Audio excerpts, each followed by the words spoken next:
हरे कृष्णा। तो आपका हार्दिक स्वागत इस भगवत गीता के सेशन में। तो अभी तक हमने भगवत गीता के फर्स्ट चैप्टर के 25 श्लोकों तक की चर्चा कर ली हमने, और इससे आगे की चर्चा आज हम करेंगे।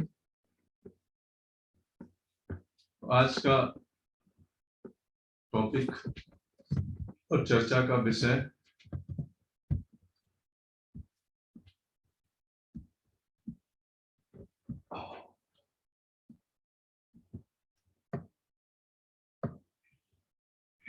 है what are the root causes of our miseries. आज के सेशन में हम मोस्ट चीजें ये समझेंगे कि, है ना, सबको पता है कि हमारे जीवन में समस्याएं तो आती हैं, पर क्यों आती हैं वो आज हम डिस्कस करेंगे। ठीक है, अरे सही बात है कि नहीं? सबके जीवन में समस्या आती है कि नहीं आती है? नहीं?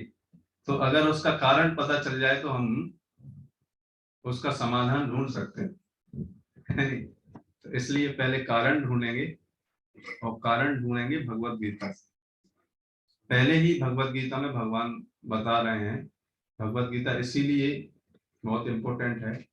और अभी भगवत गीता का ज्ञान अभी स्टार्ट नहीं हुआ, सेकंड चैप्टर से आगे स्टार्ट होगा जब भगवान बताना प्रारंभ करेंगे। अभी तो भगवत गीता में अर्जुन अपनी समस्याएं भगवान के सामने प्रकट कर रहे हैं। तो उसी तरीके से हमारे जीवन में भी समस्याएं आती हैं और हम प्रकट करते हैं उन लोगों के साथ जिनको हम आत्मीय समझते हैं। तो उसी तरीके से यहाँ पर अर्जुन एक सबसे बड़ी समस्या में फंस गए। तो उस समस्या को अब अपने करीबी जो हैं, जो आत्मीय जन हैं, उनको बता रहे हैं, तो उससे कुछ समाधान मिलने का अवसर प्राप्त हो सकता है। तो इसमें और कुछ भी सब टॉपिक्स हैं, वो भी हम डिस्कस करेंगे। जैसे what is the attachment, what is the effect of pure devotional service. जो हम भक्ति करते हैं भगवान की, उससे क्या फायदा होता है हमारे जीवन में, क्या प्रभाव पड़ता है, क्या परिवर्तन आता है हमारे चरित्र में। नहीं पता होना चाहिए, तब तो भक्ति करेंगे।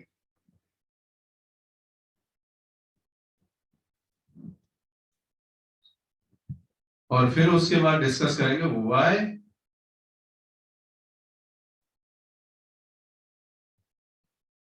ये नहीं करेंगे, शायद नहीं हो पाया स्लाइड में। ठीक है, कोई बात नहीं। हम डिस्कस करेंगे कि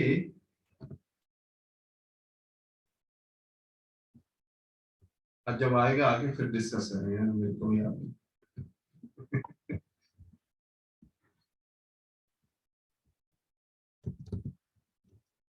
तो Bhagavad Gita second chapter, first chapter है, फर्स्ट चैप्टर 26 और 27 श्लोक।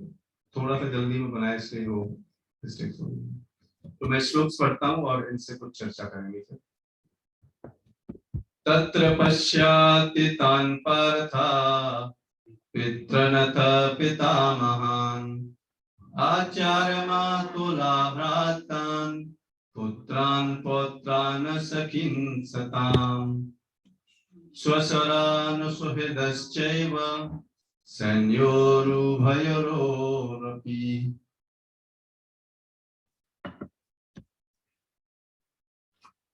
तो भगवत गीता का ये फर्स्ट चैप्टर का 26 वर्ष है, और 26 वर्ष में का ट्रांसलेशन इस तरीके से है।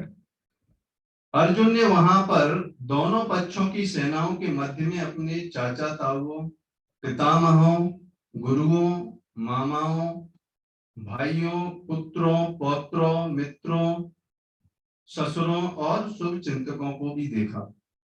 तो अर्जुन युद्ध करने आए हैं, और वहां पर कौन किन किन से युद्ध करना है वो देख रहे हैं। जैसे एक पार्टी इधर है, एक पार्टी दूसरी तरफ है, तो वो अपने अपोजिट पार्टी के कौन कौन लोग लड़ने आए हैं तो उनके नाम बताए जा रहे हैं। तो ये कौन है, उनके घर से ही रिलेटेड है। कोई उनके भाई हैं, कोई उनके पिता हैं, कोई उनके गुरुजन हैं, कोई उनके दूर के रिलेटिव हैं। अब उनके साथ उनको युद्ध करना है ना। सबसे बड़ी समस्या उनके पास ये, अगर ऐसा नहीं कि उन्होंने युद्ध नहीं किया, इससे पहले बहुत युद्ध किए हैं और अपने दुश्मनों को हराया भी है ना। बट अभी ऐसी स्थिति में है कि उनके सामने अपने ही जन हैं लड़ने के लिए, तो ये उनके लिए समस्या का कारण है। इसी वजह से आप आगे देखेंगे, आगे आने वाले श्लोकों में वो भगवान को बोल देंगे कि मैं युद्ध नहीं करना चाहता।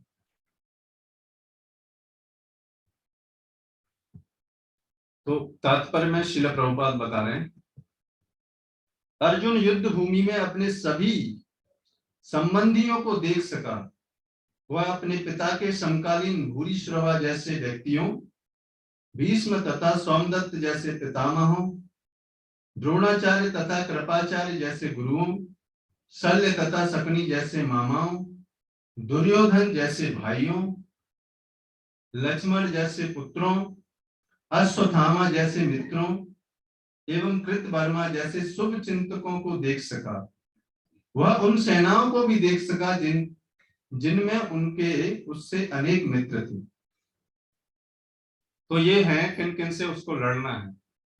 इसीलिए इससे पहले आप देखेंगे भगवत गीता में अर्जुन बोलते हैं कि मेरा, भगवान को बोलते हैं कि मेरा रथ दोनों सेनाओं के मध्य में ले चलो, थोड़ा मैं देखना चाहता हूं कि किन किन से युद्ध करना है। अब रथ उनके बीच में आ गया है और अब वो देख रहे हैं कि कौन कौन युद्ध करने आए। ऐसा नहीं था कि उन्हें पता नहीं था, पहले भी पता था कि देखो दुर्योधन तो आएंगे आएंगे लड़ने, लेकिन उनके साथ और साथ कौन दे रहा है ना, ये भी देखना चाहते थे। और अब जब देखने के बाद अब क्या रिएक्शन कर रहे हैं अर्जुन, तो वो श्लोक संख्या 27 में बताया जा रहा है, तान समीक्ष्य स कौन्तेय सर्वान् बन्धूनवस्थितान् कृपया परयाविष्टो विषीदन्नितम् अब्रवीत्। जब कुंती पुत्र अर्जुन ने मित्रों तथा संबंधियों की इन विभिन्न श्रेणियों को देखा तो वह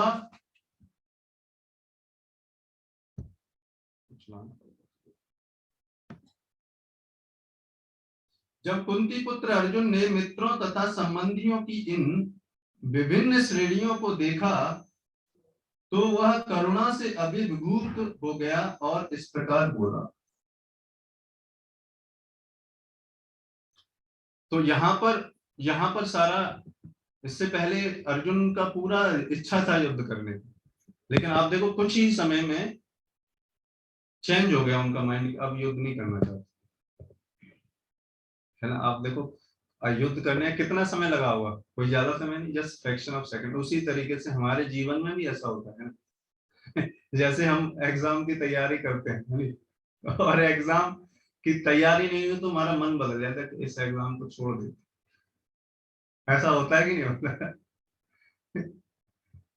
है या फिर कोई कार्य जिसमें हमें लगता है कि इसको हम कर नहीं पाएंगे, तो फिर हमें लगता है छोड़ देते हैं उस कार्य, है नहीं।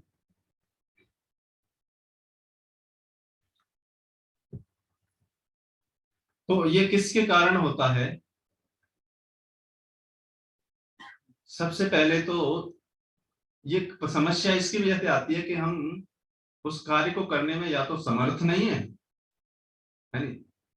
अगर समर्थ होते तो कर पाते, और यहाँ पे तो अर्जुन समर्थ है, तो अर्जुन के पास ये भी समस्या नहीं, है ना। जैसे हम किसी कार्य को कब छोड़ देते हैं, जब समर्थ नहीं हो पाते तो छोड़ देते हैं, लेकिन अर्जुन के पास तो वो भी समस्या नहीं। अर्जुन तो समर्थ है युद्ध करने में, लेकिन उनका कारण क्या है, अटैचमेंट। और इस संसार में हर व्यक्ति किसी न किसी व्यक्ति से अटैचमेंट रखता है ना। बगैर आसक्त हुए वो इस संसार में रह ही नहीं सकता। कोई भी व्यक्ति इस संसार में किसी न किसी व्यक्ति से या अपने जो आसपास संबंधी हैं कुछ न कुछ आसक्ति रहती है। आप देखो जितने अभी परिवार चल रहे हैं या फिर जितने भी संबंध अभी रह रहे हैं, ये आसक्ति अटैचमेंट की वजह से ही चल रहे हैं, नहीं तो चल ही नहीं सकते।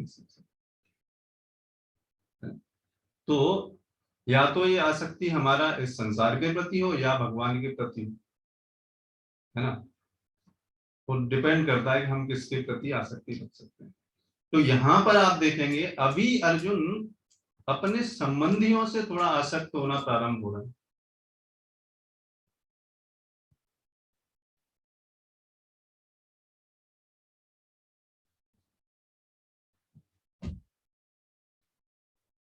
तो यहां पर जो अर्जुन है, अर्जुन अर्जुन का जो अटैचमेंट है भगवान के प्रति होना चाहिए था, है ना। लेकिन अभी आप देखो भगवान तो चाहते हैं उनको युद्ध करने के लिए लेकिन यहाँ पे वो थोड़ा सा अपने घर संबंधियों से थोड़ा आसक्त होके थोड़े समय के लिए मना करेंगे। और वो भी देखो इस भगवत गीता को कई एंगल से आप देख सकते हो। अर्जुन भगवान के भक्त हैं, अगर इस दृष्टि से हम देखेंगे तो भगवान ने ऐसा स्थिति क्रिएट किया जिससे कि भगवत गीता का ज्ञान हम सबके लिए अवेलेबल हो सके आगे आने वाली जनरेशन, है ना। एक इस एंगल से, क्योंकि अर्जुन कोई छोटे मोटे व्यक्ति थोड़ी हमारी तरह, है ना। भगवान के भक्त हैं और उनके जीवन में अगर ऐसा कुछ हुआ है तो वो भगवान के अरेंजमेंट से हुआ। और श्रील प्रभुपाद भी ये दोनों पक्ष ही पर पक्ष में लिखते हैं। आप देखेंगे, आप भगवत गीता पढ़ेंगे तो अभी यहाँ पे बताएंगे कि ये भगवान के भक्त का एक गुण है कि उनके हृदय में दया आ रही है ना। उसकी वजह से वो, उन्हें पता है कि दया की वजह से वो किसी को अननेसेसरी कष्ट नहीं देना चाहते, क्योंकि भगवान का एक गुण होता है पर दुखे दुखी, है ना। वैष्णव पर दुखे दुखी होते, वो किसी को, किसी भी व्यक्ति को, इस संसार के व्यक्ति को कष्ट में नहीं देखना चाहते। जैसे आप देखेंगे श्रीला हरिदास ठाकुर, है ना, फिर प्रहलाद महाराज, है नी, इन्होंने, इनके जीवन में खुद में, अपने जीवन में कष्ट आया। जैसे हरिदास ठाकुर को नवाब हुसैन शाह ने कितने 22 मार्केट में मारने का आदेश दिया, और फिर भी वो जो जल्लाद थे उनके लिए प्रार्थना कर रहे हैं भगवान से कि इन्हें सही रास्ता दिखाएं, इन्हें अभी बुद्धि नहीं है। और फिर बाद में वो जल्लाद खुद रिक्वेस्ट करते हैं उनसे, है नहीं, कि आप हरिदास ठाकुर आप कृपा करके मर जाए है ना। तो वैष्णव लोग इतने करुणा होते हैं उनके हृदय में। एक तो ये रीजन है क्योंकि भगवान के भक्त हैं अर्जुन, इसलिए वो ऐसे अननेसेसरी युद्ध नहीं करना चाहते। दूसरे एंगल से अगर हम देखेंगे भगवत गीता को, अर्जुन को अगर हम अपने जीवन में उनसे सीखने की दृष्टि से अगर हम देखेंगे तो आसक्ति का रीजन देखेंगे। और प्रभुपाद भी आगे आप परपट्स में बताएंगे, अभी नेक्स्ट श्लोक में बताएंगे कि ये उनके किस कारण की वजह से है, ये उनकी आसक्ति के कारण। और जीवन में देखो जो धार्मिक सिद्धांत होते हैं, व्यक्ति मनुष्य कब बनता है, जब वो अपने जीवन में इन धार्मिक सिद्धांतों को अपनाता है। इसीलिए ये हायर कर्तव्य हैं। और यहाँ पर ये अपने संबंधियों से आसक्त अगर हो जाएगा, जैसे क्षत्रिय का कर्तव्य क्या है, धर्म के लिए युद्ध करना। और यही भगवान कृष्ण अर्जुन को समझाने का प्रयास करेंगे विभिन्न विभिन्न तरीके से, और उसमें पूरे आध्यात्मिक ज्ञान भी उन इस के माध्यम से देंगे। तो इस आसक्ति को खत्म करने के लिए, ये बताने के लिए कि धार्मिक जो सिद्धांत हैं, जो हमारा क्षत्रिय का कर्तव्य है और जो मनुष्य जीवन का जो कर्तव्य है वो क्या है। तो क्षत्रिय का कर्तव्य क्या होता है कि जो नागरिकों को प्रोटेक्शन देना, जो गलत व्यक्ति हैं, जो अधार्मिक व्यक्ति हैं, उनसे जनता को बचाना, इनको बोलते हैं एडमिनिस्ट्रेशन क्लास। तो यहां पर ये कर्तव्य भूल रहे हैं अर्जुन, किसकी वजह से, थोड़ी सी अपने घर वालों की के प्रति अटैचमेंट की वजह से। तो इसीलिए हमें ये समझना चाहिए कि, और यही तपस्या होती है। आप देखो तपस्या क्या है कि जो हायर कर्तव्य, अब इनको लड़ना है, युद्ध लड़ना है, लेकिन अगर आसक्त रहेंगे तो युद्ध नहीं लड़ पाएंगे, है नहीं। या तो आसक्ति त्यागनी पड़ेगी, है ना, या फिर जो हायर ड्यूटी है वो त्यागना पड़ेगा, है ना।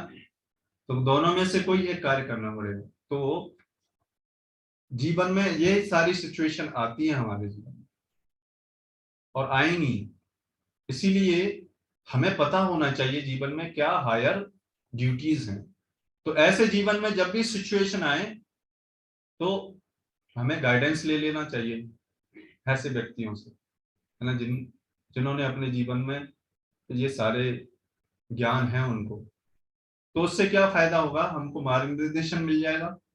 और अगर हमें पता है फिर कि हायर कर्तव्य ये है, फिर हमको हायर, ये मतलब ये अटैचमेंट त्याग के हमको क्या करना चाहिए, फिर हायर उद्देश्य के प्रति कार्य करना चाहिए। जैसे सपोज करो किसी व्यक्ति के अंदर बैड हैबिट है, ठीक है ना। सपोज करो रात में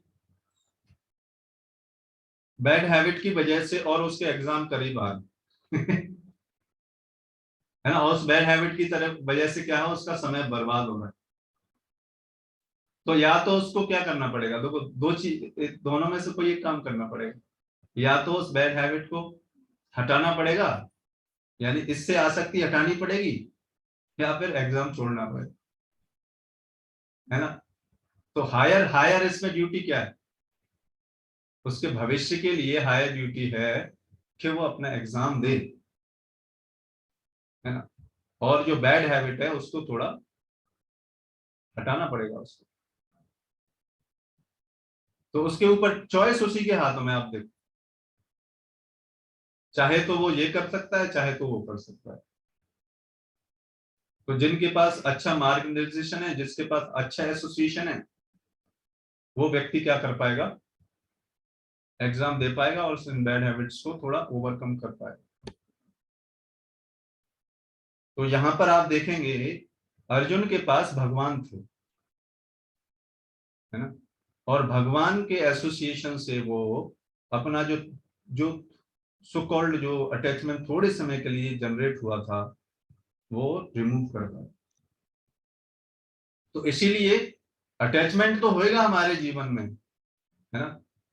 अब वो अटैचमेंट किन के प्रति करना है, जैसे आप देखो, या तो वो बैड हैबिट के प्रति अटैचमेंट रख लो, या फिर मैं एग्जाम के प्रति अटैचमेंट, स्टूडेंट्स लाइफ की बात कर रहा हूँ, है ना? ऐसे ही अगर अलग अलग एंगल से कई उदाहरण दिए जा सकते हैं, है ना? केवल एक ही उदाहरण में आपको दिख के समझा रहा हूँ। तो उसी तरीके से अगर जीवन के उद्देश्य के हिसाब से देखा जाए, तो या तो हम इस भौतिक संसार में विभिन्न विभिन्न तरीके से हमारा अटैचमेंट कहीं ना कहीं है, कहीं ना कहीं संबंधों, डिफरेंट डिफरेंट प्रकार के पुत्रजन, है ना, पितृजन, और दो दूर के रिलेशंस में वही वही वही अटैचमेंट को हमें भगवान के प्रति हमें करना है। और इससे क्या होगा, अगर भगवान के प्रति वो अटैचमेंट हो जाएगा तो हम भगवान के संबंध से हर जीव को देख पाएंगे। फिर हम जो जिस पुत्र की इतना केयर कर रहे हैं उससे ज्यादा केयर करते हैं क्यों कर पाएंगे, क्योंकि अब हम उसको भगवान के परिप्रेक्ष्य में देखेंगे कि ये भगवान का अंश है, आत्मा है ये, तो उसकी ज्यादा केयर करते हैं, है ना। तो इसलिए भगवान के प्रति अटैचमेंट हमारा ज्यादा होना चाहिए, फिर सारी चीजें चलती रहेंगी। और अगर भगवान के प्रति अटैचमेंट नहीं है, भगवान के प्रति अटैचमेंट को ही हम प्रेम बोल देते हैं, वो नहीं होगा, और इस संसार के प्रति केवल केवल और केवल अटैचमेंट, वो क्या, वो हमारे दुखों का कारण बनता है। क्यों, क्योंकि हम सोचेंगे ये मेरा पुत्र है ना, और वो कुछ समय बाद नहीं रहेगा, ये मेरे पिताजन हैं, ये मेरे रिलेटिव हैं, कब तक रहेंगे हम लोग। इसीलिए बोला जाता है आसक्ति है सारे दुखों का कारण है। तो आसक्ति होनी चाहिए भगवान के प्रति और भगवान के रिलेशन के हिसाब से सारी जीवात्माओं में जितना केयर या जितना संबंध की जरूरत है उतना होना चाहिए। ऐसा नहीं कि उस आसक्ति को हम हटा देंगे, हटा नहीं पाएंगे। तो भगवान के संबंध के अनुसार वो आसक्ति होनी चाहिए। फिर क्या होगा, फिर जब हम बिछड़ेंगे या फिर जब मृत्यु होगा किसी का, या फिर हमारे जीवन में फेलियर्स भी आएंगे, तो हमें प्रभावित नहीं कर पाएंगे। तो ऐसा व्यक्ति कब बन सकते हैं, जब ये ज्ञान होगा और वो ज्ञान हमारे चरित्र में धीरे धीरे उतरता जाएगा। केवल ज्ञान से नहीं काम चलेगा। ज्ञान तो था अर्जुन को, हमारे जीवन में भी ऐसा होता है ना, हमें पता होता है कि ये गलत है नहीं, ऐसा हमको पता होता है ये गलत कार्य है, ये नहीं करना है नहीं, फिर भी इतने सारे वेग और अटैचमेंट की वजह से हम वही कार्य कर बैठते हैं। ऐसा होता है कि नहीं होता हमारे जीवन में? और नहीं तो आप देखो, इतने सारे स्टूडेंट बैड हैबिट्स में पड़ जाते हैं, उसकी वजह से इंपॉर्टेंट एग्जाम्स को छोड़ देते हैं और उनका करियर खराब हो जाता है। होता है कि नहीं होता है? ऐसा हो जाता है, क्यों? क्योंकि उनका अटैचमेंट इधर बहुत बढ़ गया। तो कैसे जाएगा ये attachment?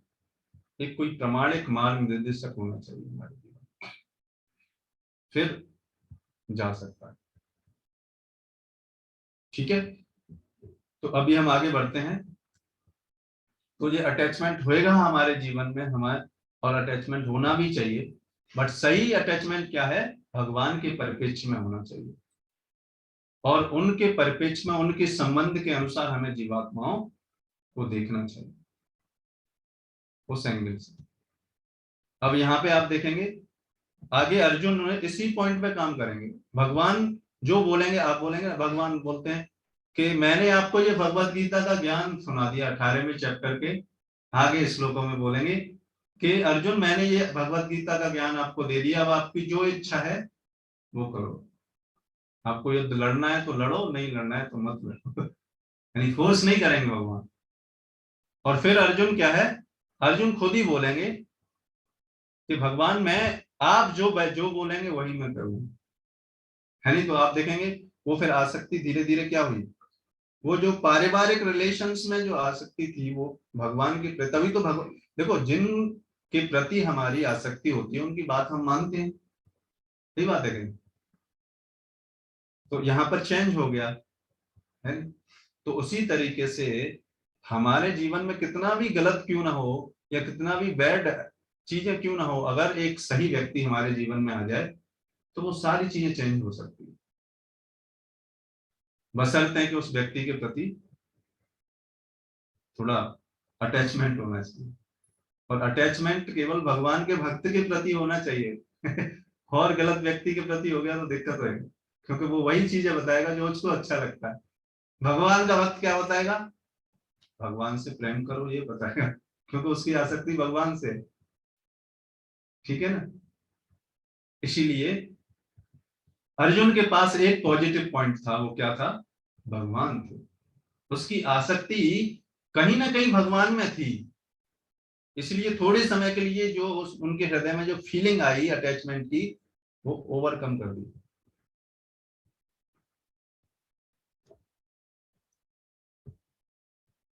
What is the effect of pure devotional service? अब जब हम भक्ति करते हैं भगवान की, है ना, लोग बोलते हैं कि देखो भगवान की भक्ति करने से क्या होगा हमारे जीवन में, है? तो वो हम अभी डिस्कस करेंगे इस श्लोक में, 28 फर्स्ट चैप्टर का 28 वर्स, है ना? इसमें गलती से सेकंड चैप्टर लिख दिया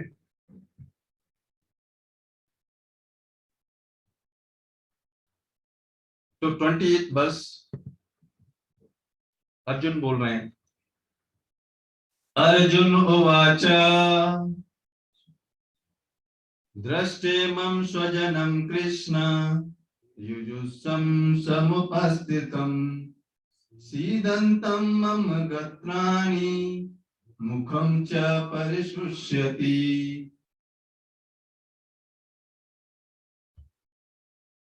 तो अर्जुन ने कहा, हे कृष्ण, इस प्रकार युद्ध की इच्छा रखने वाले मित्रों तथा संबंधियों को अपने समक्ष उपस्थित देखकर मेरे शरीर के अंग कांप रहे हैं और मेरा शरीर सूखा जा रहा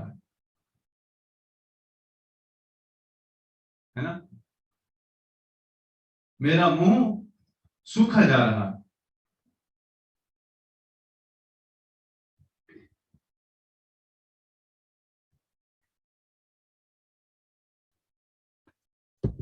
तो अब अर्जुन देखने के बाद क्या रिएक्शन कर रहे हैं वो बताया जा रहा है कि अर्जुन बोल रहे हैं कि ये जो मेरे मित्र हैं, ये मेरे जो संबंधी हैं, इनको देखकर मेरा शरीर कांप रहा है और मेरा मुख सूख रहा है। ये कब होता है? जब हमें हमारे अंदर भय होता है या फिर दया आती है, दो ही किस्में होती है। जब हमारे हृदय में दया होता है, दया होती है तब भी ऐसा होता है, और भयभीत होते हैं तब भी ऐसा होता है। तो श्रील प्रभुपाद इसको दो एंगल से बताएंगे, एक भक्त के एंगल से और एक फिर सिंपल व्यक्ति जिसके जो आसक्त है उसके एंगल से। तो इस श्लोक में प्रभुपाद अर्जुन को भक्त के एंगल से सारी चीजें बताएंगे और बता रहे हैं। इस परपट में श्रील प्रभुपाद बताएंगे कि भक्ति करने से हमारे जीवन में क्या होता है, प्रैक्टिकली क्या होता है ना। भक्ति करने से हम इस जीवन के, इस शरीर को त्यागने के बाद भगवत धाम तो जाना निश्चित है हमारा, है ना। बट लोग बोलते हैं कि वो किसने देखा है नहीं। बट इस जीवन में रहते हुए, भक्ति करते हुए भी हमारे जीवन में कितना प्रभाव पड़ता है और सारे एंगल से हमारा फायदा ही फायदा है। इसलिए Krishna consciousness is only gain, है नहीं, विन विन सिचुएशन है इसमें, हमेशा फायदा ही फायदा है।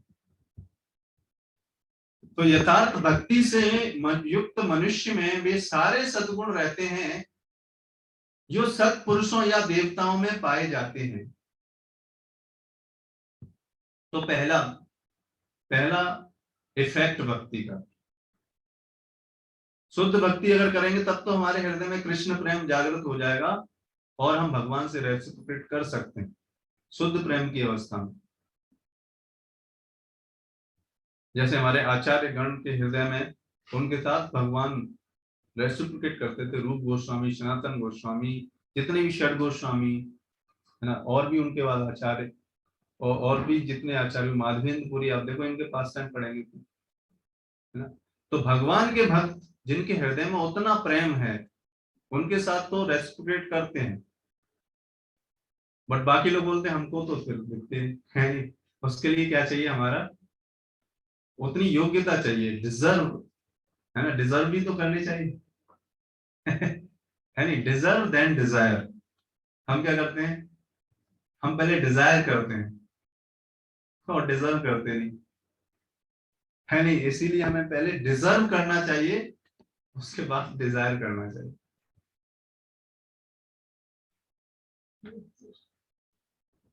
तो पहला पहला भक्ति का क्या होता है, हमारे अंदर सारे सद्गुण आने लगते हैं। जब हम भगवान की भक्ति करना प्रारंभ करते हैं तो क्या होता है, हमारे चरित्र के अंदर सद्गुण आने लगते हैं। अब वो ऐसे नहीं होगा कि आज ही भक्ति की हमने और कल से सारे सद्गुण आ गए है ना। एक्चुअली समस्या है, लोग इस तरीके से देखते हैं। आप देखो, जैसे ऐसा होता है, जैसे मान लो कोई परिवार में कोई भक्त भक्ति करना प्रारंभ कर दिया और सपोज करो उसको गुस्सा आता है है ना। तो बाकी घर वाले एक को पता चला कि ये भक्ति करने लगा है, इस्कॉन में जाता है, अच्छा। तो अगर उसको गलती से कहीं सिचुएशन में गुस्सा आ गया दूसरे दिन, तो उसके घर वाले बोलेंगे अच्छा तो यही सीखता है इस्कॉन में जाके, हैं, भक्ति का यही प्रभाव है है नहीं। तो उन लोगों के लिए ये बताने कि एक दिन में नहीं होता, है ना, थोड़ा समय लगेगा। बट हाँ, कुछ समय बाद आप देखेंगे परिवर्तन दिखेगा उनको। जब वो इस ज्ञान के माध्यम से प्रयास करेंगे, आप सिंपल सोचो ना, जब उसको ये पता चलेगा कि हम सब जीव हैं, भगवान के अंश हैं, है ना, ये ज्ञान देखो जब पता चलेगा, आप सोचो जैसे कोई पिता, उसको पता है ये मेरे दो पुत्र हैं, है ना, और दोनों भाइयों को पता है कि ये हम भाई भाई हैं, नहीं तो दोनों दोनों कष्ट एक दूसरे को देंगे, नहीं देने का प्रयास करेंगे, बशर्ते कि उनको पता हो कि, नहीं तो क्या होंगे, पिताजी हमसे नाराज होंगे। तो जिनको अपने पिताजी से प्रेम होएगा वो आपस में दूसरे को कष्ट नहीं देंगे, अगर प्रेम नहीं होगा तब तो लड़ेंगे। है ना, तो आप देखो, लेकिन ये ज्ञान समझने में समय लगेगा, तुरंत नहीं प्रभाव दिखाई देगा, है। तो ये प्रभाव पड़ता है हमारे जीवन में, और यही मेन मेन सारे गुण यहीं से जनरेट होते हैं आपके, सारी चीजें। अहिंसा जब हम बोलते हैं ना, अहिंसा परमो धर्म, अब आप बोलो अहिंसा करेंगे हम किसी के प्रति? नहीं करेंगे। भगवान के भक्त तो चींटी तक को कष्ट नहीं देते हैं। आप देखो, जो मृगारी था, वो पहले शिकार करता था, लेकिन जब भगवान का भक्त बन गया नारद मुनि की कृपा से, तो जब नारद मुनि उनके पास मिलने आए तो वो चींटियों को भी, जब नीचे चींटियां चल रही तो उनको फलांग फलांग के जा रहा था, यानी इतना परिवर्तन आ जाता है। तो ये सारे जो जितनी नैतिक मूल्य हैं, जिनको हम बोलते हैं ह्यूमन वैल्यूज, पर उसके लिए कितने कोर्स चलाए जा रहे हैं, फिर भी नहीं डेवलप हो रहे ह्यूमन वैल्यू, यानी अपोजिट डायरेक्शन में जा रहे हैं हम तो। यानी गवर्नमेंट इतना प्रयास कर रही है ह्यूमन वैल्यूज डेवलप करने का, यानी अब तो कोर्सेस भी इन्होंने डिजाइन कर दिए ह्यूमन वैल्यूज से, और कुछ समय में कंपलसरी हो गए हैं, है नहीं, फिर भी ह्यूमन वैल्यूज डेवलप नहीं होंगी, क्योंकि मेन जो रूट कॉज है वो हम भूल गए। भगवान से जब तक हमारा प्रेम नहीं होगा, इसलिए यहाँ पे बताया जा रहा है कि भगवान के प्रति जो भक्ति करते हैं उनके अंदर सारे सद्गुण प्रकट हो जाते हैं। ये इफेक्ट है भगवान की भक्ति में। आप सोचो, संसार के सारे लोग चाहते हैं कि नहीं चाहते कि सब लोग शांति व्यवस्था से रहें, हैं? लेकिन नहीं रह पा रहे, क्यों? क्योंकि उनके अंदर ये सद्गुण नहीं है। एक्चुअली शांति व्यवस्था किससे होती है? जब व्यक्ति के अंदर सद्गुण आते हैं, तब तो व्यक्ति शांत रहेगा, है ना। कोई व्यक्ति दूसरों को परेशान कब नहीं करेगा? जब उसके अंदर सद्गुण होंगे, तभी नहीं करेगा। असद्गुण होंगे तब तो उसे पता ही नहीं, तब तो वो अपने मोटिव के लिए कुछ भी कर रहा है। इसीलिए तो संसार में अभी जो मॉडल है वो क्या है? अपने फायदे के लिए कुछ भी करना, ऑल दो उनको ये भी नहीं पता कि उनका फायदा क्या है। यानी असली फायदा क्या है उनको ये भी नहीं पता। उनको जो भी उनको परिवेश में जैसे भी ज्ञान मिला है उसके अनुसार, जो भी एनवायरनमेंट में जो भी नॉलेज है, उसके आधार पर उनको जो भी पता है कि ये मेरा स्वार्थ है, उसके आधार पर कुछ भी कर बैठते हैं। ये समाज का स्थिति है। तो जो सत्पुरुषों या देवताओं में पाए जाते हैं, जबकि अभक्त अपनी शिक्षा या संस्कृति के द्वारा भौतिक योग्यताओं में चाहे कितनी ही उन्नति क्यों न कर ले, इन ईश्वरीय गुणों से विहीन होता है। और आप देखो, ये प्रैक्टिकल हम देखने को मिलता है। हमारे पास शिक्षा का अभाव नहीं है ना, यूनिवर्सिटीज की कमी है क्या इस संसार में? कमी नहीं है यूनिवर्सिटी की, कमी नहीं है डिग्रियों की, है? कमी कमी केवल यह है कि सही ज्ञान की कमी है। और कितना भी प्रयास कर लें, आप देखो कितने जो बैड हैबिट्स हो जाती हैं उनको छुड़ाने के लिए कितने सेंटर्स गवर्नमेंट खोलती है, लेकिन बहुत रेयर ही लोग उनमें ठीक हो पाते हैं। और लेकिन भगवान का भक्त होगा, वो तो करेगा ही नहीं गलत काम।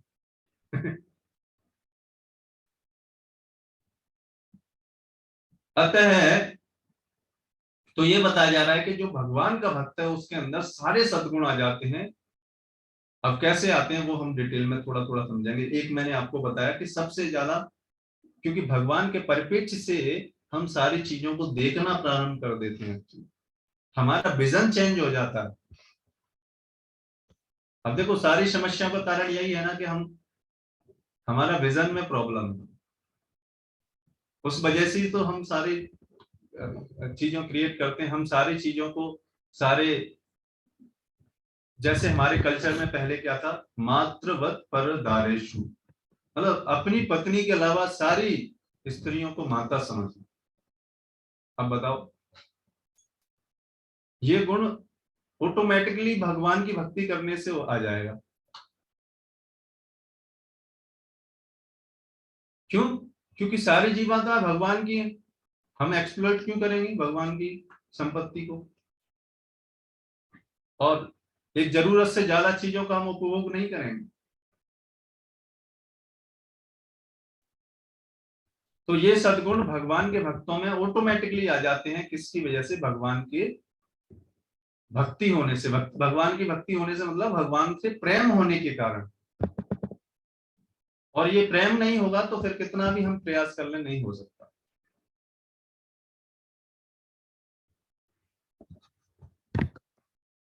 अतः स्वजनों, मित्रों तथा संबंधियों को युद्ध भूमि में देखते ही अर्जुन उन सबों के लिए करुणा से अभिभूत हो गए। तो यहाँ पर अभी अर्जुन, प्रभुपाद बता रहे कि ये अर्जुन के अंदर ये भक्त का स्वभाव था, इसलिए वो इन स्वजनों को अननेसेसरी मारना नहीं चाहते। उनके हृदय में दया है। तो सबसे बड़ी दया भक्तों में ही होती है। आप देखो, नहीं तो आप देखेंगे लोग बोलते हैं हाँ हमारे अंदर दया है, और मांस खाते हैं। आप बताओ कहां से दया है उनके हृदय?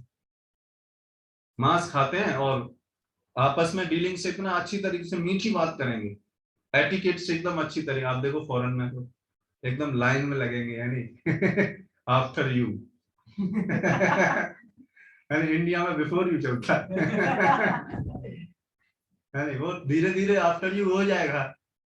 लेकिन अमेरिका में इतना एटिकेट्स है ना, जैसे मान लो कि अगर वहां पे जो मेट्रो ट्रेन्स वगैरह हैं तो उसमें लाइन से लोग चढ़ेंगे, यानी भीड़ नहीं होगी इस तरीके से। या फिर कहीं बैंक वगैरह कहीं पे जाएंगे लाइन में लगेंगे, दिखेंगे सभी लोग आपको बाहरी डीलिंग्स में। लेकिन क्या है, आप देखो सारा मांस भक्षण करते हैं वो लोग। अब बताओ वो कहाँ दे आ गई सारी? है?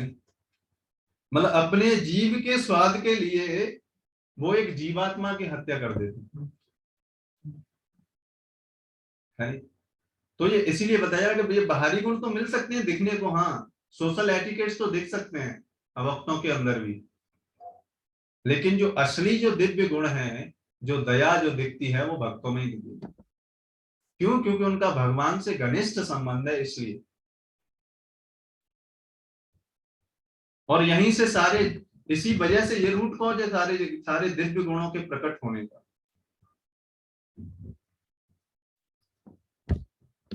और ये प्रैक्टिकली हम देख सकते हैं। जो लोग बोलते हैं ना हाँ भगवान के धाम तो जाएंगे, वो तो बाद में जाएंगे, नहीं, लेकिन इस संसार में रहते हुए ये दिव्य गुण प्रकट हो जाते हैं भगवान के भक्तों को। आप देखो ऐसे ऐसे।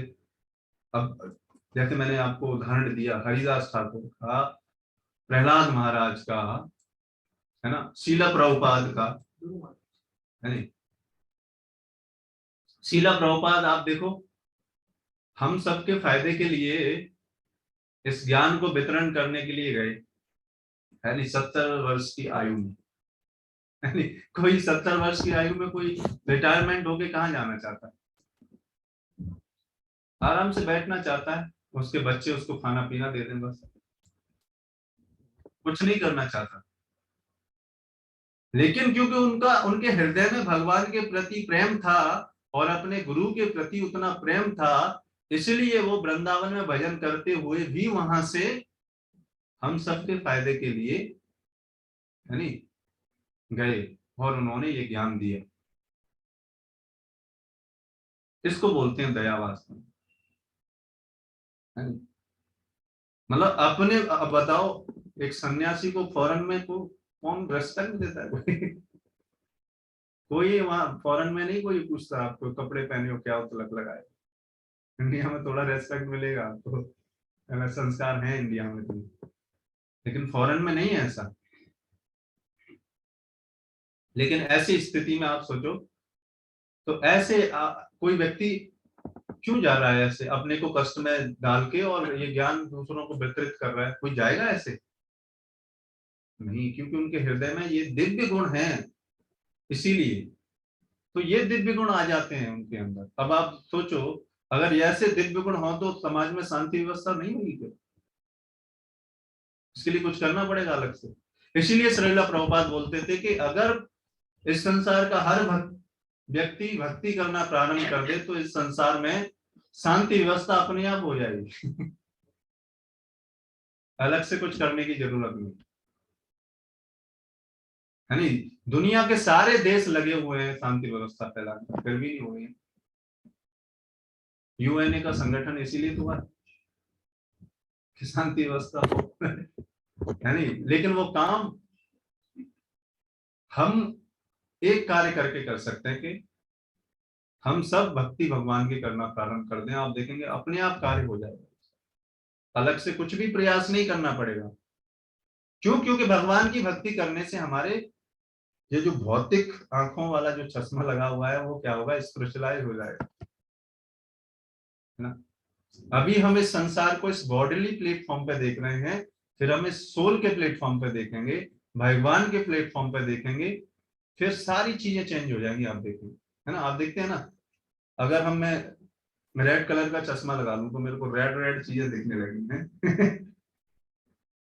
अगर ब्लू कलर का लगा लूं तो ब्लू ब्लू दिखने लगेगा सर, है। उसी तरीके से अभी इस भौतिक संसार में रहते रहते हमने, है नी, इस शरीर से आसक्ति वाला चश्मा लगा लिया, तो इस शरीर से आसक्त रह के ही सारी चीजें हम देख पा रहे हैं, और उसकी वजह से क्या है?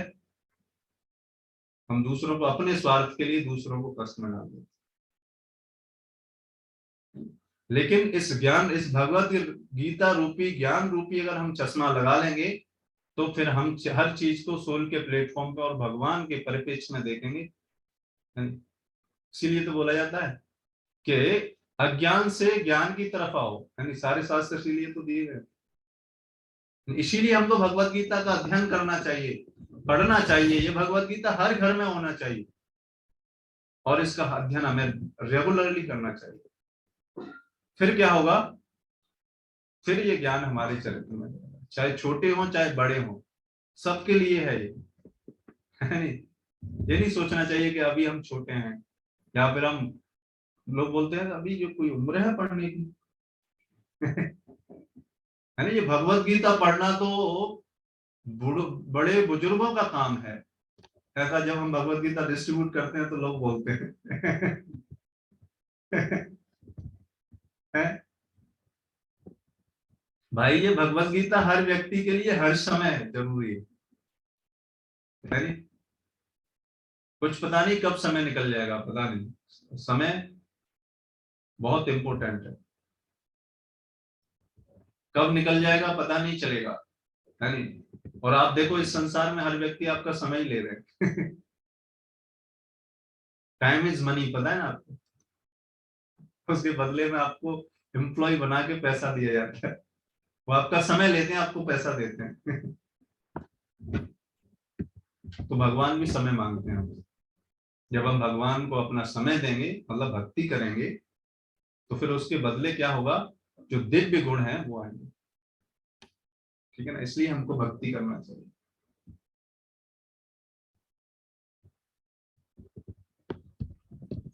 तो ये गुण था, भगवान के भक्त थे अर्जुन, इसलिए उनके हृदय में ये दया है। आप सोचो दुर्योधन के अंदर क्यों नहीं आया ये? दुर्योधन नहीं बोल रहे कि मैं युद्ध नहीं करूंगा, है नहीं। दुर्योधन की पक्ष के कितने सारे लोग, उन्होंने तो बोला नहीं, वो तो रेडी है। है नहीं? अर्जुन के हृदय में क्यों आया ऐसा? क्योंकि वो भगवान के भक्त हैं। तो असली दया किनके हृदय में होती है? भगवान के भक्तों में। सहिष्णुता, अमानिना, मान देना, ये सारे गुण भगवान के भक्तों के अंदर आ जाते हैं।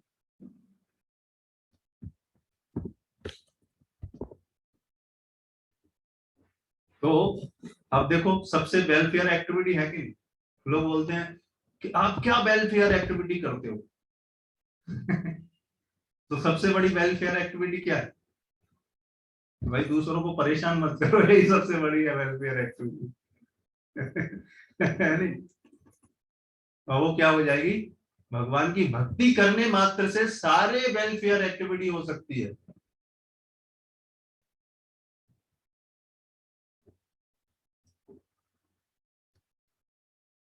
तो अर्जुन उन सबों के लिए करुणा से अभिभूत हो गया जिन्होंने परस्पर युद्ध करने का निश्चय किया था। जहां तक, तो इसीलिए आप देखेंगे दिव्य गुण किनके अंदर है? अर्जुन के अंदर है, क्योंकि वो भगवान का भक्त है। और दुर्योधन के अंदर दिव्य गुण नहीं है, इसीलिए तो उसके हृदय में दया नहीं। नहीं तो युद्ध ही नहीं होता, नहीं तो वो तभी मान जाता जब उनको ये बोला गया कि आप केवल हमें 5 गांव दे दो। है नहीं? तभी समझौता हो जाता ना। इससे क्या प्रूफ होता है? इससे प्रूफ होता है कि दुर्योधन के अंदर कोई दिव्य गुण नहीं थे। तो उसने तो क्या बोला कि आप 5 गांव की बात कर रहे हो, मैं एक सुई की नोक के बराबर भी जमीन नहीं दूंगा। और तो और भगवान ये प्रस्ताव लेके गए, भगवान को ही बंदी बनाने लगा। है नहीं? और लोग दुर्योधन को हीरो समझते हैं, कुछ लोग इस संसार में। है नहीं? तो पहले पता होना चाहिए उनके बारे में। ऐसे ही नहीं हीरो समझ लेना चाहिए। है नहीं? क्योंकि हीरो जब समझते हैं तो फिर उससे हम चीजें सीखते हैं। जैसे आजकल हम एक्टर्स को हम क्या समझते हैं? अपना अपना रोल मॉडल समझते हैं। है नहीं? और वो जैसे बाइक चला रहा है वहां पे रियल रियल में नहीं चलाता, वो मूवी में चला रहा है, उसका वीडियोस इस तरीके से एडिट करके बनाएगा। है ना? रियल में ऐसे नहीं चला पाएगा बाइक वो। इसीलिए तो आप देखो वो जो लोग नकल करते हैं उनका, हाँ, उनके पास एक तो पैसे नहीं है उनके पास, है ना, उधार लेके बाइक खरीदी। है नहीं? मतलब मूवी की नकल करते हैं, फिर समस्या में तो फंसेंगे। इसलिए हमारे रोल मॉडल कैसे होने चाहिए? भगवान के भक्त और भगवान होने चाहिए। फिर क्या होगा? फिर ये भक्ति हम करेंगे और ये जो दिव्य गुण है हमारे अंदर आएंगे। ये है भक्ति करने का इफेक्ट। ठीक है ना? जो दिखता है हमको। जहां तक कि उसके सैनिकों का संबंध थे, वह उनके प्रति प्रारंभ से दयालु था, किंतु विपक्षी दल के सैनिक आसन्न मृत्यु को देखकर वह उन पर भी दया का अनुभव कर रहा था। और जब वह इस प्रकार सोच रहा था तो उसके अंगों में कंपन होने लगा और मुख सूख गया। उन सबको युद्ध विमुख देखकर उसे आश्चर्य भी हुआ। प्राय सारा कुटुंब अर्जुन के सगे संबंधी उससे युद्ध करने आए थे। यद्यपि इसका उल्लेख नहीं है, किंतु तो भी सहज अनुमान लगाया जा सकता है कि न केवल उसके अंग कांप रहे थे और मुख सूख रहा था, अपितु वह दया बस रुदन भी कर रहा था। अर्जुन में ऐसे लक्षण किसी दुर्बलता के कारण नहीं। अब आप देखो श्रील प्रभुपाद यहाँ ये बता रहे हैं कि ये जो अर्जुन के अंदर, और दूसरे एंगल से भी बताएंगे आप देखो, तो ऐसे आचार्य लोग अर्जुन के हृदय में क्या चल रहा है वो बता रहे हैं। तो दोनों मिक्स्ड फॉर्म में चल रहा है। इसीलिए प्रभुपाद ने दोनों चीजों को एक्सप्रेस किया है यहाँ, भक्त के गुण को भी और उनकी कमी को भी। अर्जुन में ऐसे लक्षण किसी दुर्बलता के कारण नहीं, अपितु हृदय की कोमलता के कारण थे, जो भगवान के शुद्ध भक्त का लक्षण है। तो यहाँ पर श्रील प्रभुपाद बता रहे हैं कि वो इसलिए युद्ध नहीं करना चाह रहे क्योंकि उनके हृदय में दया है, बट लोग नहीं समझेंगे बाद में। इसलिए भगवान ने बोला कि अगर आप युद्ध नहीं करोगे तो लोग बाद में आपका अपयश होगा, लोग आपको मूर्ख बोलेंगे।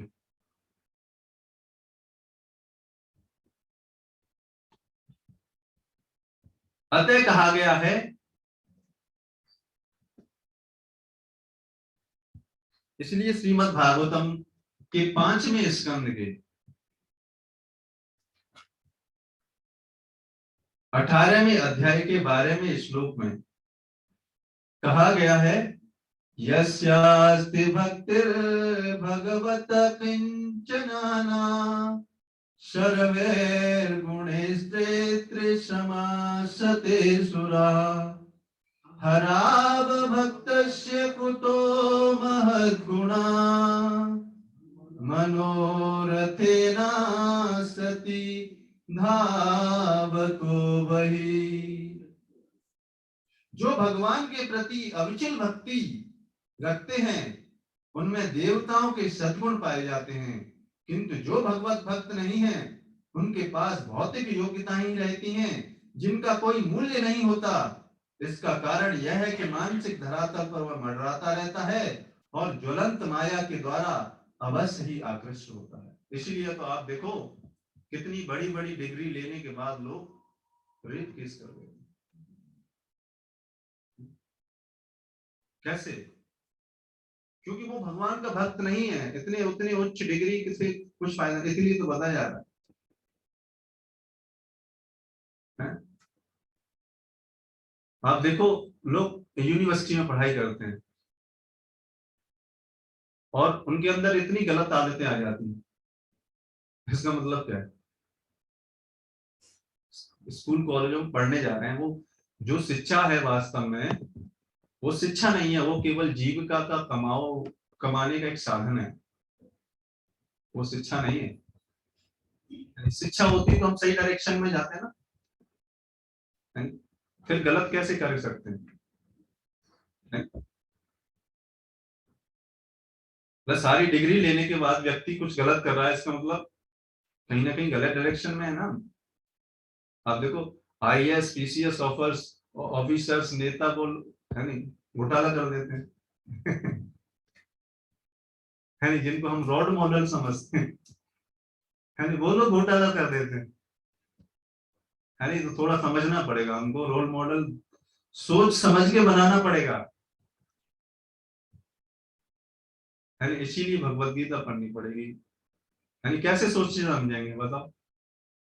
ये रोल मॉडल बनाने के लिए किसको बनाए, उसके लिए भी भगवत गीता पढ़नी पड़ेगी, मगर भगवत गीता पढ़े नहीं बना पाएंगे।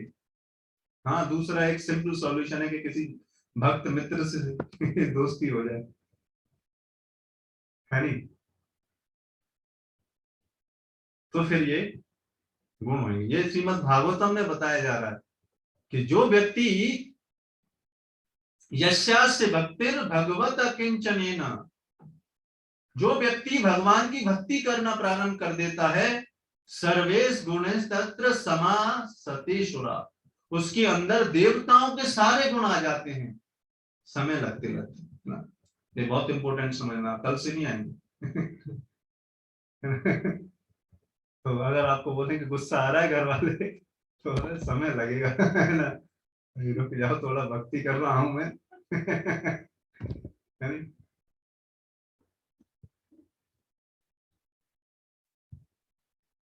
उसके अंदर क्या आ जाते हैं? देवताओं के सद्गुण आ जाते हैं। और जो भगवान के भक्त नहीं है, वो कितना ही उनके जीवन में पैसा हो, कितना भी उच्च डिग्री क्यों ना हो और कितना ही ज्ञान क्यों ना हो, फिर भी क्या होगा? वो माया के द्वारा आकृष्ट हो ही जाएंगे। जैसे आप देखेंगे श्रीला हरिदास ठाकुर के पास वैश्य आई, एक बार नहीं 3-3 बार आई, फिर भी वो माया हरिदास ठाकुर को आकृष्ट नहीं कर पाई, बल्कि हरिदास ठाकुर के भजन से वो वैश्य आकर्षित होके उनकी शिष्य बन गई। और केवल ज्ञान का एक उदाहरण मैं देता हूं। शौभरी मुनि जो कि जल के अंदर क्या कर रहे थे, तपस्या कर रहे थे, भगवान की भक्ति नहीं कर रहे थे, तपस्या कर रहे थे। और एक मछली के दो जोड़ों के आकर्षण से वो आकर्षित हो गए। तो ये है भगवान की भक्ति न करने का, है ना। तो शीला हरिदास ठाकुर, और ये उदाहरण इससे ये होता है कि जो भगवान की भक्ति करता है उसके अंदर धीरे धीरे ऐसे गुण आ जाते हैं कि सारा संसार उसको सराहता है। प्रारंभ में थोड़ा गाली दे सकते हैं क्योंकि उनको पता नहीं, जिनको ज्ञान है वो तो सराहेंगे, लेकिन जिनको ज्ञान नहीं है उनको लगता है ये गया मेरे हाथ से है नहीं। परिवार वालों को ऐसा लगता है, भक्ति कोई व्यक्ति करने लगे, है ना, तो समझदार व्यक्ति होंगे अगर परिवार में तो वो अप्रिशिएट करेंगे। जनरली समाज में ऐसा देखा जाता है कि उनका बेटा अगर शराब पी रहा है, गलत लोगों के साथ रहे, तो उन्हें कोई दिक्कत नहीं है, और अगर हरे कृष्णा महामंत्र अगर जप करने लगे तो बड़ी समस्या हो जाती है है नहीं। तो इसलिए ऐसे पेरेंट्स को समझना चाहिए कि भाई ऐसे पेरेंट्स को भगवत गीता पढ़नी चाहिए, है नहीं, और समझना चाहिए कि उनका पुत्र सही डायरेक्शन में जा रहा है। तो जिन के पेरेंट्स जिनको पता है वो अप्रिशिएट करते हैं, जिनको नहीं पता वो उनको इस तरीके से गलत बोलते हैं।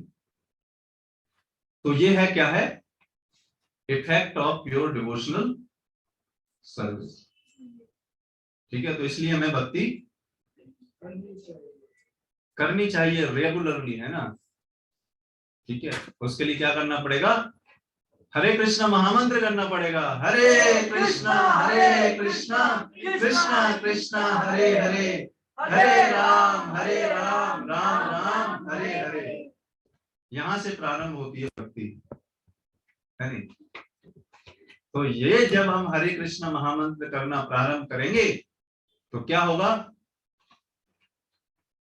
हमारे जो आसक्तियां हैं संसार में, है ना, जैसे आप देखें ना, जो पेच होते हैं, लोहे के पेच, है ना, बिखरे हुए पड़े हैं, और चुम्बक को उसके बीच में रख दो तो सारे पेच क्या हो जाएंगे, इकट्ठे हो जाएंगे।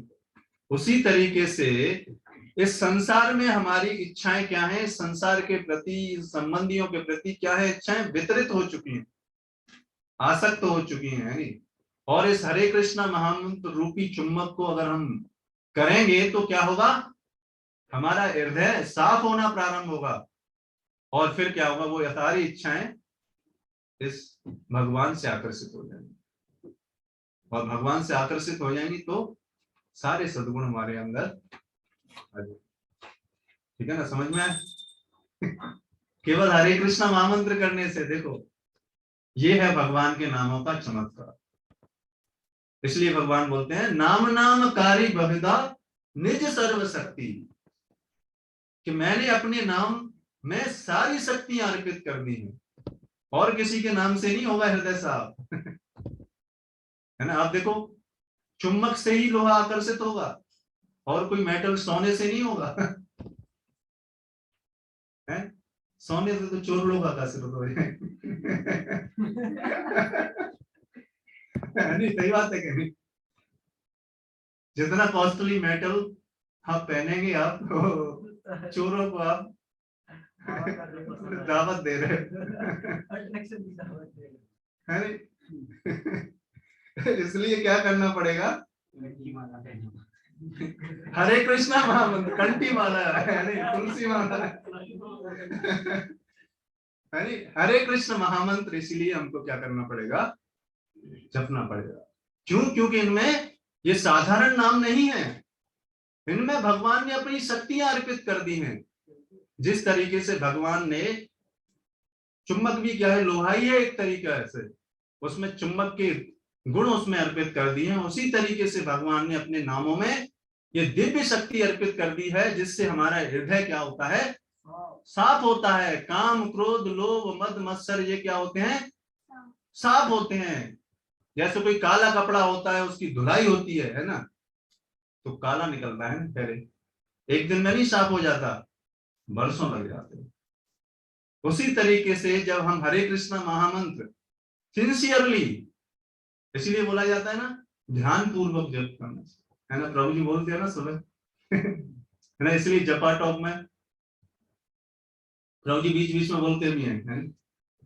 सीधे उच्चारण ठीक करिए नहीं, तो ध्यान पूर्वक जब हम जप करेंगे, देखो ध्यान पूर्वक जब हम तभी कर पाएंगे जब हमारा भगवान से प्रेम होगा, है ना, तब हमारा ध्यान इधर उधर नहीं जाएगा। आप देखो ना, इस भौतिक संसार में अभी जो स्त्री और पुरुष आकर्षित होते हैं लविंग अफेयर्स में, आप देखो वो इतने आसक्त होते हैं कि एक क्षण भी वो दूर नहीं जाते, इतनी आसक्त होते हैं।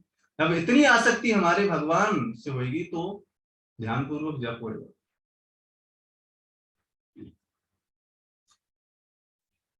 तो ये है भक्ति का प्रभाव। इसलिए हमें जैसे ही पता लग जाए कि भक्ति करनी है, भक्ति करने ना प्रारंभ कर देना चाहिए, पोस्टपोन नहीं करना चाहिए, है नहीं। बहुत सारे कलयुग में लोगों के अंदर क्या टेंडेंसी है, हाँ कर लेंगे, कल से कर लेंगे। अब वो कल कब आएगी, कभी नहीं आने वाली, है नहीं। इसलिए हाँ कोई ना एक बार हम रामपुर में गए तो वहां पे हमने प्रोग्राम किया, तो वहां पे हमने भक्तों को इनवाइट किया कि आप आइए, कल प्रोग्राम है। वो बोले कोई ना, कोई ना, और हम प्रोग्राम में देखा कोई ना, मतलब कोई नहीं तो फिर हमको समझ में आया कि लोगों का कोई ना तो मतलब क्या है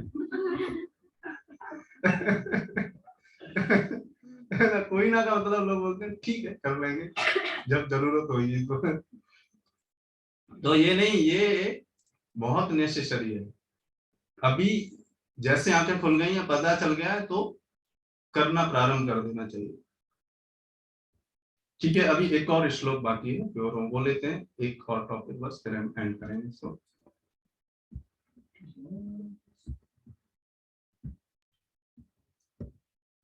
what is the cause of fear? ये वहां पे मैं लिख नहीं पाया था, यहाँ तो लिख दिया है इसलिए है नहीं, बद्ध जी ऐसे होते हैं, भूल जाते हैं। तो what is the cause of fear, ये हम अब समझेंगे।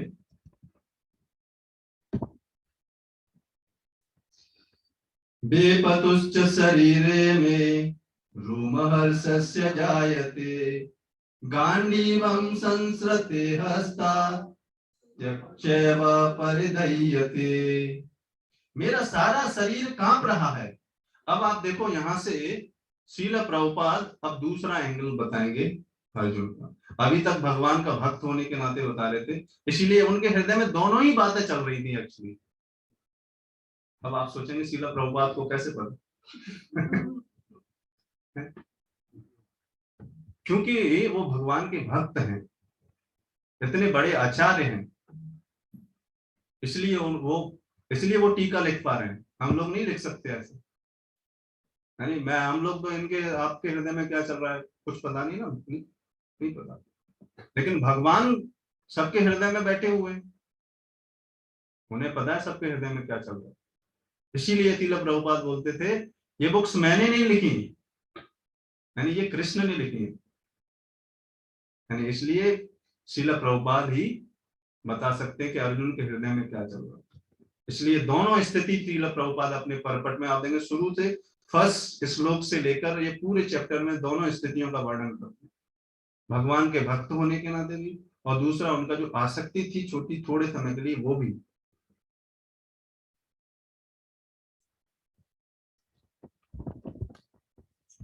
तो मेरा सारा शरीर कांप रहा है, मेरे रोंगटे खड़े हो रहे हैं, मेरा गांडीव धनुष मेरे हाथ से सरक रहा है, और मेरी त्वचा जल रही है। शरीर में दो प्रकार का कंपन होता है, और रोंगटे भी दो प्रकार से खड़े होते हैं। ऐसा या तो आध्यात्मिक परमानंद के समय या भौतिक परिस्थिति में अत्यधिक भय उत्पन्न होने पर होता है। तो श्रील प्रभुपाद बता रहे हैं कि ऐसा दोनों स्थिति में ऐसा होता है। अब डैश कैसे डिसाइड होगा वो वही व्यक्ति जानता है। लेकिन यहाँ पे प्रभुपाद अभी बताएंगे कि अर्जुन का ये किस कारण से हो रहा था।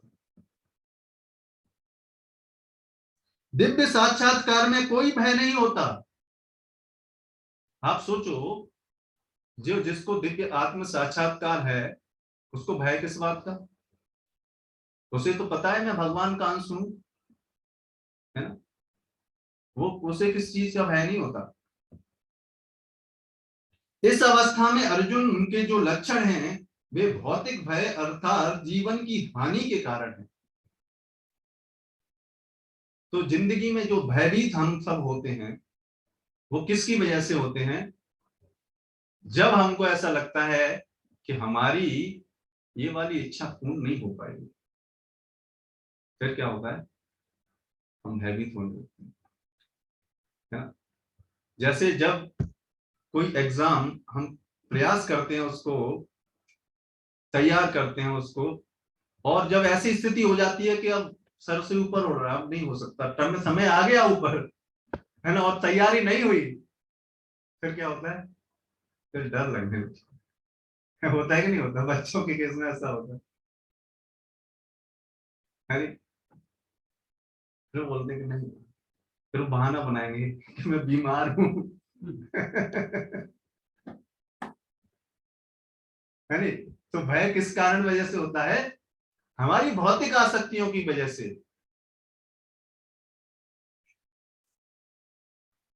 भौतिक भय अर्थात जीवन की हानि के कारण है। अन्य लक्षणों से भी यह स्पष्ट होता है कि वह इतना अधीर हो गया कि उसका विख्यात धनुष गांडीव उसके हाथों से सरक रहा था और उसकी त्वचा में जलन उत्पन्न हो रही थी। ये सब लक्षण देहात्म बुद्धि से जन्म। तो मुख्य कारण क्या है? मुख्य कारण, सारा ये भय का कारण क्या है? हम अपने को शरीर मानते हैं। असली कारण तो ये है।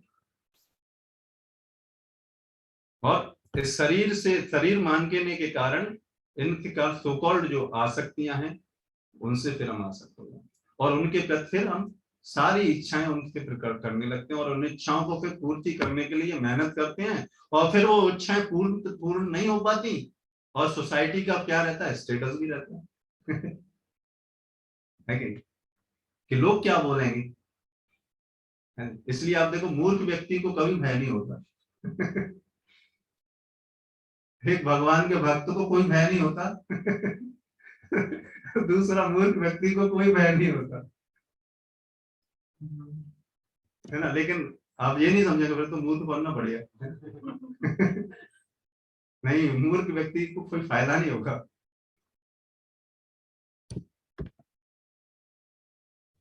न न च सक्रो मयावस्थातु ब्रह्मतीव च मे मनः निमत्तानि च पश्यामि विपरीतानि केशवः। मैं यहाँ अब और अधिक खड़ा रहने में असमर्थ हूँ।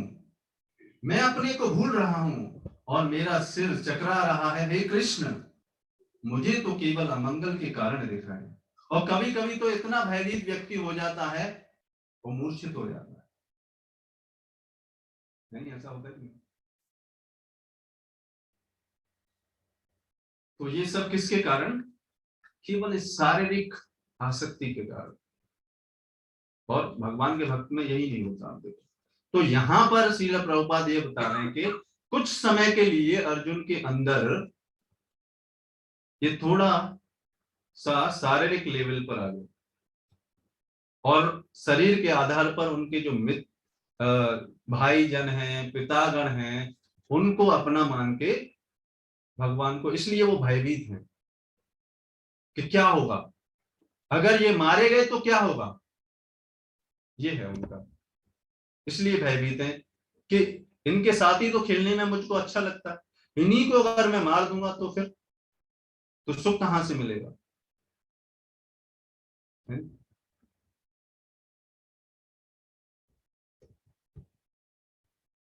अपने अधैर्य के कारण अर्जुन युद्ध भूमि में खड़ा रहने में असमर्थ थे और अपने मन की इस दुर्बलता के कारण उसे आत्मविस्मृति हो रही थी। और आप देखो इसी के कारण क्या होता है, एक बार इस शरीर के प्रति आसक्ति हो जाती है तो सारा आध्यात्मिक ज्ञान चला जाता है। यानी ध्यायते विषयान पुंसा संगस्तेज उपजायते संगात संगयते कामा कामात क्रोध अभिजायते। जब हमारी इच्छाएं पूर्ण नहीं होती, भय होता है, और फिर इच्छा पूर्ण नहीं होती तो फिर क्या होता है, क्रोध आता है। और एक बार जब क्रोध आता है तो सारी बुद्धि में जो ज्ञान है वो मेमोरी लॉस्ट हो जाती है। इसीलिए बोला जाता है कि वो ज्ञान भी उस समय नहीं काम आएगा। इसलिए अब देखो, अर्जुन को ज्ञान था, लेकिन अगर भगवान के भक्त हमारे साथ हैं, मार्ग निर्देशन में हैं, तो वो ज्ञान द्वारा से मेमोरी क्या हो जाएगी, रिकॉल हो जाएगी, दूसरी हार्ड डिस्क लगा दी जाएगी। कोई बात नहीं, एक हार्ड डिस्क खराब हुई, फॉर्मेट हुई, दूसरी हार्ड डिस्क, है नहीं, भगवान के वक्त तुरंत दूसरी हार्ड डिस्क लगा देंगे, है नहीं। इसीलिए ये सबसे सबसे सुरक्षित मार्ग है भगवान के भक्तों के निर्देशन में, चाहे कुछ भी हो जाए, लेकिन भगवान के भक्तों का मार्ग निर्देशन नहीं छोड़ना चाहिए। भौतिक वस्तुओं के प्रति अत्यधिक आसक्ति के कारण मनुष्य ऐसी मोहमयी स्थिति में पड़ जाता है। भौतिक वस्तुओं के प्रति इतनी आसक्ति की वजह से क्या होता है, वो उसे अचीव करने का प्रयास करता है, और जब अचीव नहीं होती भयभीत हो जाता है। भयम द्वितीया भी निवेशतः। ये श्रीमद् भागवतम के 11वें स्कंद के दूसरे अध्याय के 37वें श्लोक में बताया गया है। ऐसा भय तथा मानसिक असंतुलन उन व्यक्तियों में उत्पन्न होता है जो भौतिक परिस्थितियों से ग्रस्त होते हैं।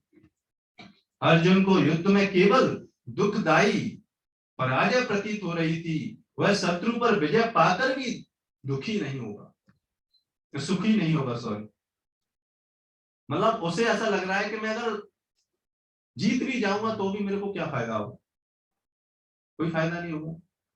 सुख कहां से मिलेगा, क्योंकि सुख तो इन संबंधियों से ही मिलेगा ना। वो ये भूल गए कि सारा सुख तो कहां से मिलेगा, भगवान की बात मानने से है। निमित्तानी विपरीतानी शब्द महत्वपूर्ण है।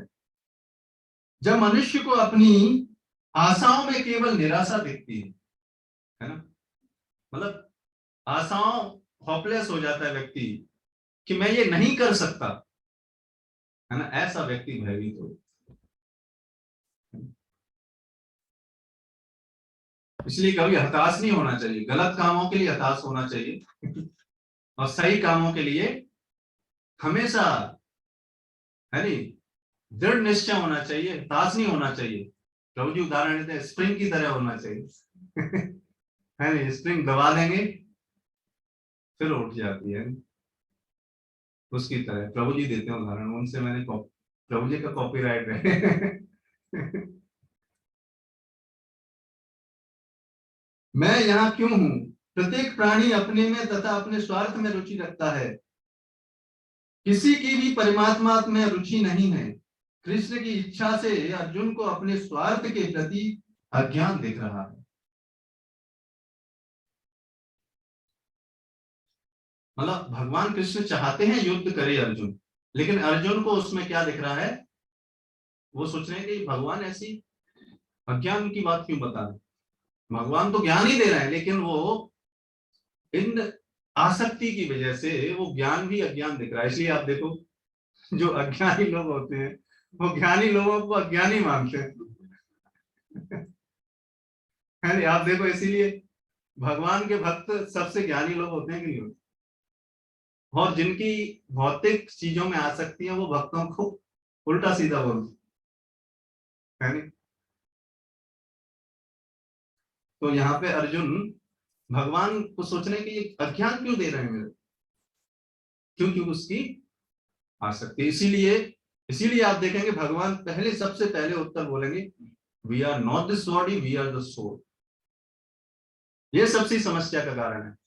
संसार में 99 0.9% समस्याओं का सॉल्यूशन हो सकता है अगर व्यक्ति ये समझ जाए कि we are not this body, we are the soul.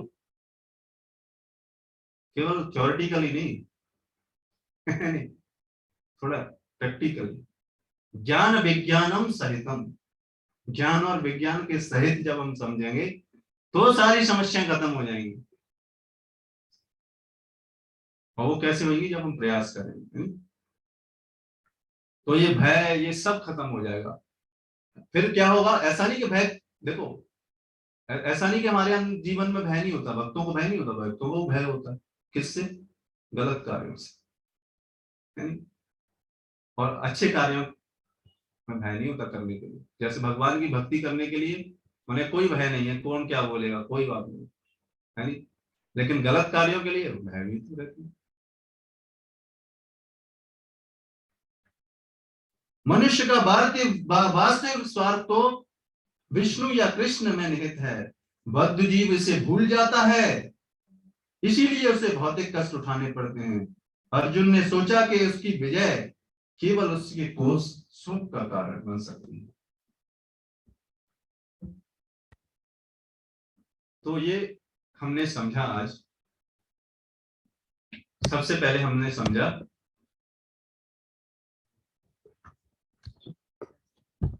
What is the attachment, है ना? ये सब एक दूसरे से जुड़े हुए हैं। आप देखो, इस भौतिक संसार या शरीर के प्रति आसक्ति की वजह से भय होता है, और ये सारा भय चला जाएगा अगर हम भगवान की भक्ति करना प्रारंभ कर दें, है नहीं?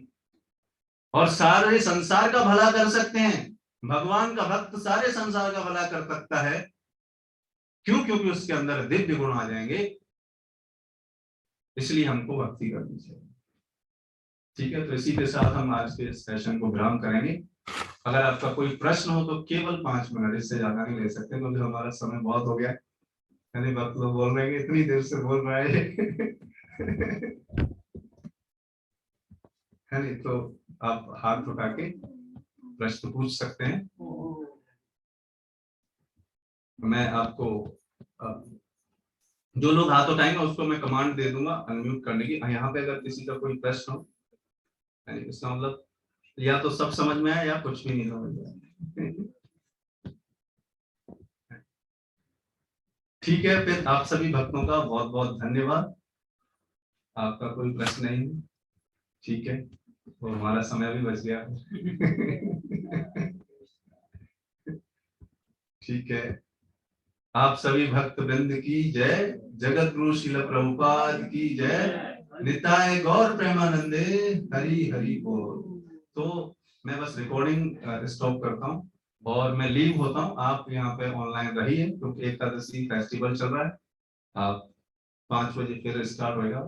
अभी अचिंत्य गौर प्रभु या उनकी फैमिली के कोई मेंबर यहाँ पे स्क्रीन शेयर कर देंगे तो आपका चलता रहेगा।